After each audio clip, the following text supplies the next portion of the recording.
Bismillahirrahmanirrahim. Assalamualaikum warahmatullahi wabarakatuh. Perkenalkan, nama saya Reski Nur Fajriana, NPM 073518111036. Pada kesempatan kali ini saya akan mempresentasikan video bagian 2 pengenalan aplikasi Android Studio atau kuliah pemrograman mobile. Pada bagian ini kita akan membahas tentang aplikasi Android Studio itu sendiri. Jadi ketika sudah diinstal Java ataupun Android Studio, maka kita telah dapat membuka aplikasinya. Nah, ini merupakan tampilan awal dari aplikasi Android Studio. Adapun yang pertama di sini ada Create New Project, yaitu untuk membuat project baru atau aplikasi Android Studio baru. Yang kedua ada Open an Existing Project, gunanya yaitu untuk membuka project yang sudah ada atau sudah dibuat sebelumnya. Kemudian Get from Version Control, yaitu dapat mengontrol agar aplikasi bisa connect dengan cloud, seperti misalnya GitHub. Kemudian ada Profile or Debug aplikasi untuk mendebug aplikasi Android.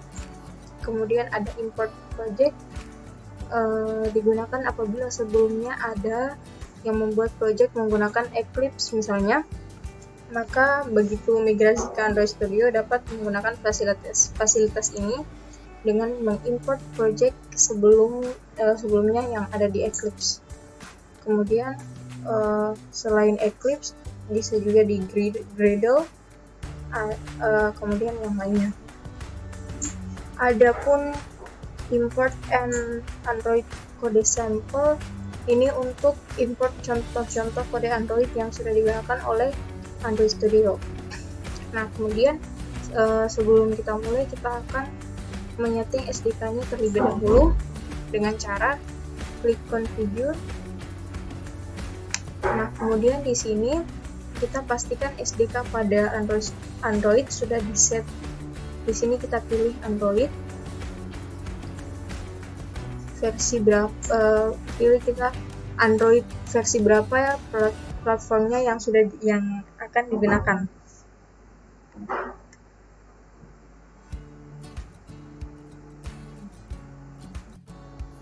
Nah, kemudian di bagian SDK ada beberapa tools yang bisa kita install, dan setiap kali install tentunya memerlukan koneksi internet serta secara otomatis SDK-nya sudah terupdate. Nah, sekarang kita buat project dengan cara create new project. Di sini terdapat banyak tampilan pilihan template yang sudah disediakan oleh Android Studio untuk aplikasi kita nanti. Meski dari basic activity, ada basic activity, bottom navigation activity, empty activity, kemudian full screen activity, ada Google AdMob, ada Google Maps, dan sebagainya. Di sini kita pilih empty activity.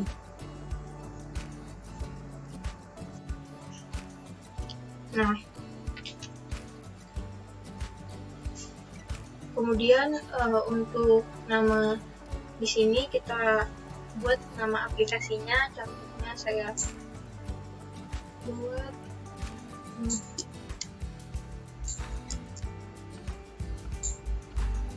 layer 1, package-nya ini, kemudian save location-nya saya simpan di D, kemudian language-nya saya pilih Java. Minimum SDK-nya di sini Jelly Bean.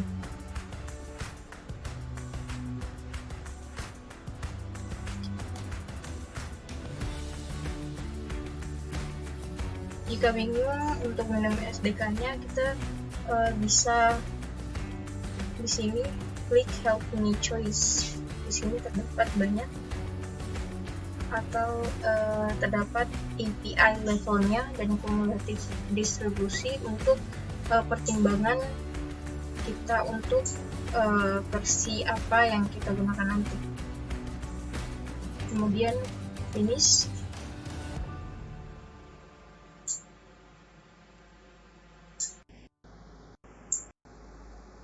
Nah,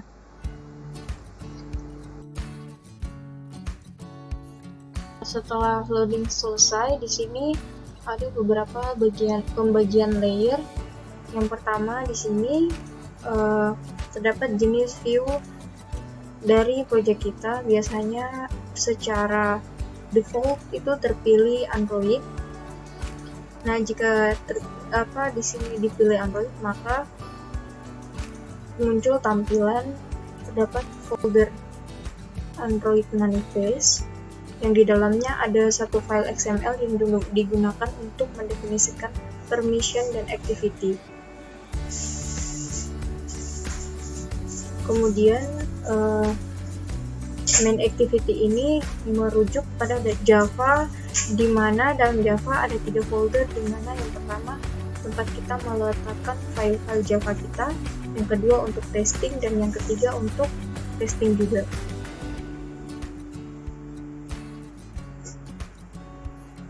Ini.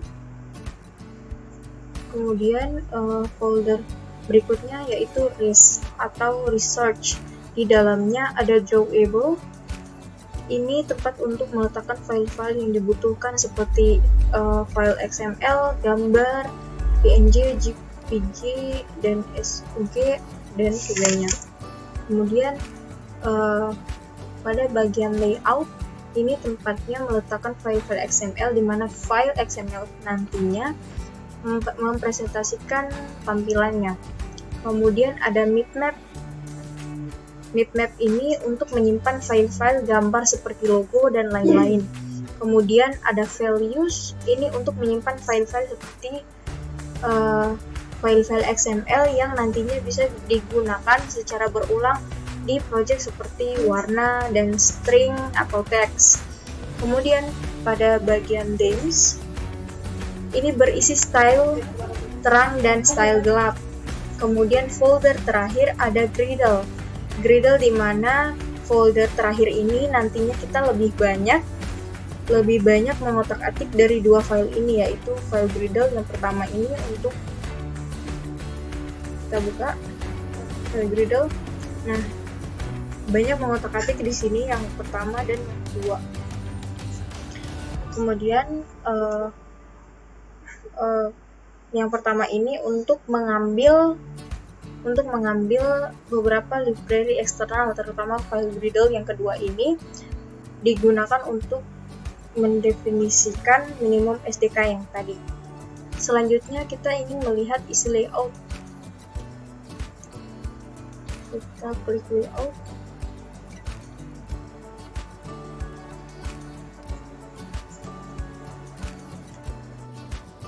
Nah, misalnya di sini dituliskan hello world-nya, kita tampilkan desain atau ubah desainnya. Klik desain.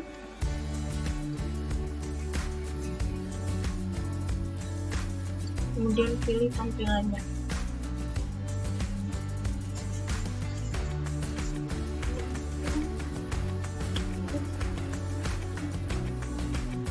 Kemudian device yang nanti kita running, sebaiknya kita coba beberapa device. Ada di sini ada beberapa device, yaitu ada portrait. Nah, di sini ada portrait, ada landscape. Untuk kita coba landscape. Nah, ini saya coba portrait saja.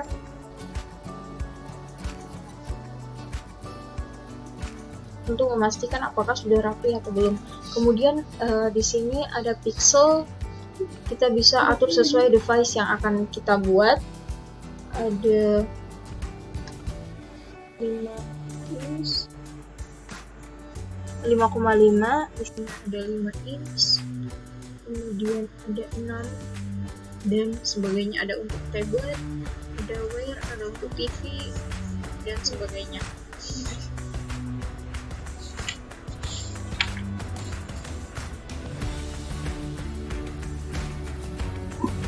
Kemudian untuk tampilannya mungkin dapat kita lihat pada device. Saya akan sambungkan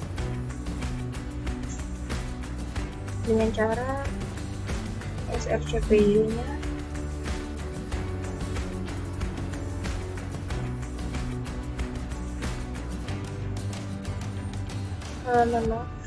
Sebaiknya kita running dulu. Misalnya di sini saya ubah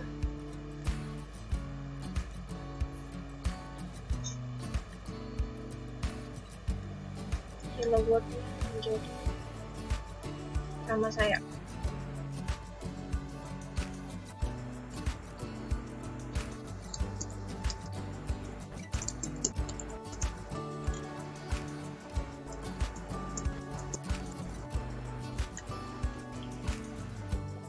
Di sini saya coba blueprint.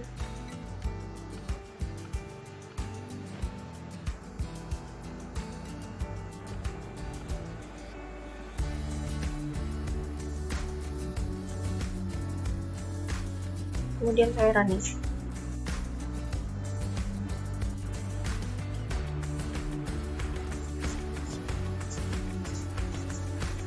Di sini terkadang cukup lama runningnya karena cukup berat.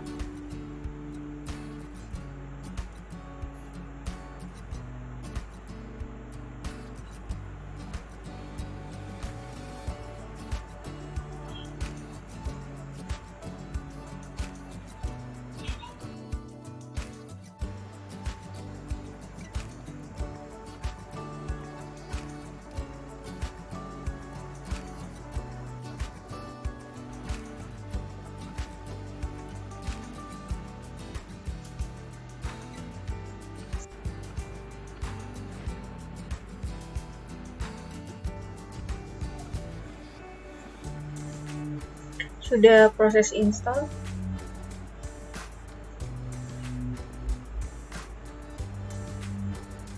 Mohon maaf sebelumnya jika lumayan lama, soalnya prosesnya ya ini di perangkat saya sudah mengkonfirmasi untuk install aplikasinya, sudah saya terima.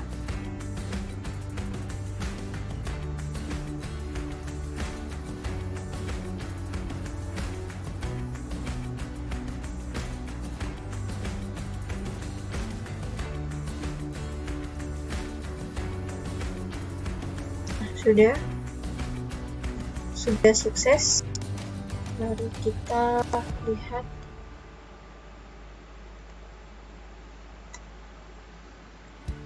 CFPY. Di perangkat saya sudah muncul aplikasinya.